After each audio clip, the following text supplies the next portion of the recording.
ఆంధ్రాకి అవసరానికి మించిన అప్పులు తీసుకోవడానికి కేంద్ర ప్రభుత్వం అనుమతులిస్తోంది. అప్పులతో ఏ పని చేయలేని పరిస్థితుల్లో ముందుకు పోవడానికి కావాల్సిన నిధుల్ని కేంద్ర ప్రభుత్వం ఇస్తోంది. అణువణువున, అడుగడుగునా తోడు నిలబడుతోంది. అమరావతికి అండగా నిలబడింది. అట్లాగే రింగ్ రోడ్డు కట్టడం ద్వారా రాష్ట్రానికి అద్భుతమైన సేవలందిస్తోంది.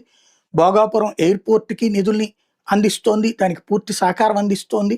అట్లాగే విశాఖలో గూగుల్ డేటా సెంటర్ దగ్గర నుంచి, ఆంధ్రప్రదేశ్‌లో షిప్ బిల్డింగ్ వాటి దగ్గర నుంచి అనేక పరిశ్రమలకి, అనేక కారిడార్‌లకి ప్రోత్సాహం ఇస్తోంది.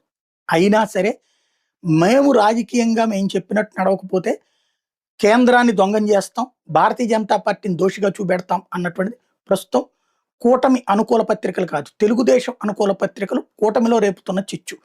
ఇద్దరు బాబాయిల కథ పేరుతో ఈనాడు వాళ్ళు రాసిన కథలో 2 సిట్ అనేటటువంటిది కేంద్ర ప్రభుత్వం ఆధ్వర్యంలో నడవదు.